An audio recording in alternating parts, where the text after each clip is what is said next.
ஆபகம் 2:3. குறித்த காலத்துக்கு தரிசனம் இன்னும் வைக்கப்பட்டிருக்கிறது. முடிவிலே அது விளங்கும். அது பொய் சொல்லாது. அது தாமதித்தாலும் அதற்கு காத்திரு. அது நிச்சயமாய் வரும். அது தாமதிப்பதில்லை. ஆண்டவர் இன்றைக்கு நம்மோடு கூட ஒரு தீர்க்க தரிசனத்தின் உறுதிப்படுத்துதலை குறித்து பேசுகிறார். ஒரு மனிதன் கர்த்தராகிய இயேசு கிறிஸ்துவை தெய்வமாக ஏற்றுக்கொள்ளும் போது அவன் தேவனுடைய சமூகத்தில் வருகிறான்.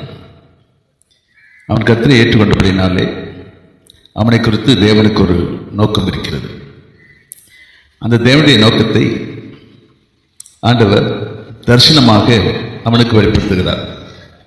அந்த தரிசனம் ஒருவேளை ஞானஸ்நான நேரத்தில் கூட கொடுக்கப்படலாம், அல்லது அவனை தெரிந்து கொண்ட போது ஆண்டவராலே வெளிப்படுத்தப்படலாம்.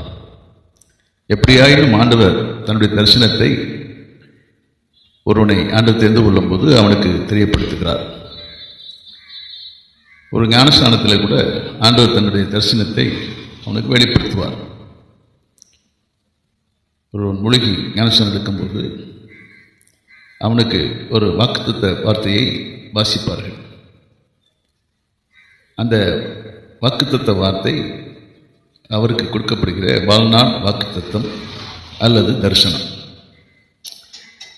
கர்த்தரை ஏற்றுக்கொண்டவர் அவருடைய வாழ்க்கை அந்த வாக்குத்தத்தமாகி அந்த தரிசனத்தை நிறைவேற்றும்படியாக தேவன் நடத்தி செல்வார்.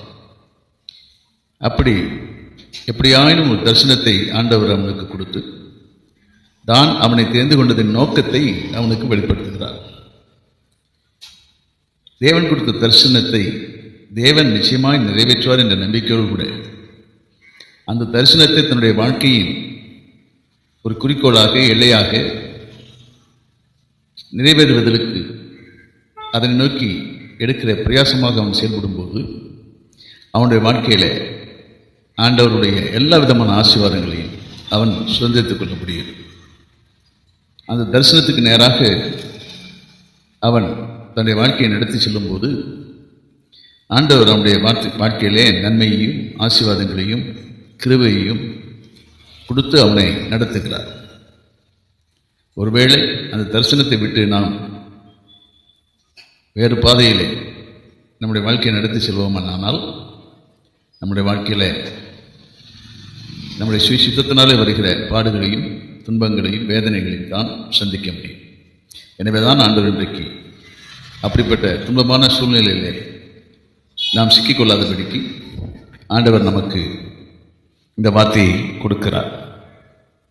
அந்த குறித்த காலம் மட்டும் அந்த தரிசனம் வைக்கப்பட்டிருக்கிறது. அது நிச்சயமாகவே நம்முடைய வாழ்க்கையிலே நிறைவேறும். அதை அந்த தரிசனத்தினுடைய நிறைவேறுதலை